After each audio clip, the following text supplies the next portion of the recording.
साथी हेर्नुहोस् न रुँदैछ मलाई भेटे भनेर मेरा आँखामा आँसु आयो धेरै वर्ष भयो नि त हामी नभेटेको मलाई पनि रुन मन लाग्यो क्या म चस्मा पनि गर्छु ला आँसु आउँछ हो नरु भनेकोलाई मैले मित्रता चाहिँ यस्तो हुनुपर्छ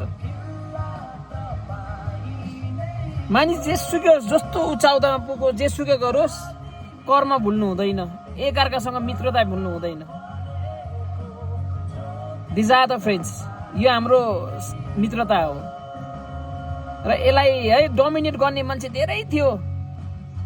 लालकोटीमा नोकरी गर्छ है कुनै खेलाइँची कुरो होइन सरकारी काम गर्छ यसले मान्छे हेर्नुहोस् नपताउँदो छ योमा हार मानेन जीवनसँग आज यसको छोरा आर्मी हो एउटा छोरी दामी ज्ञानोदय पढ्दैछ योभन्दा ठुलो कुरो के हो र अघि मैले तपाईँलाई भन्दै थिएँ यसलाई मैले है 13 वर्ष बाद भेटेको र म चाहिँ धेरै आज आनन्दित लागिरहेको छ मलाई भेरी ब्लेस्ड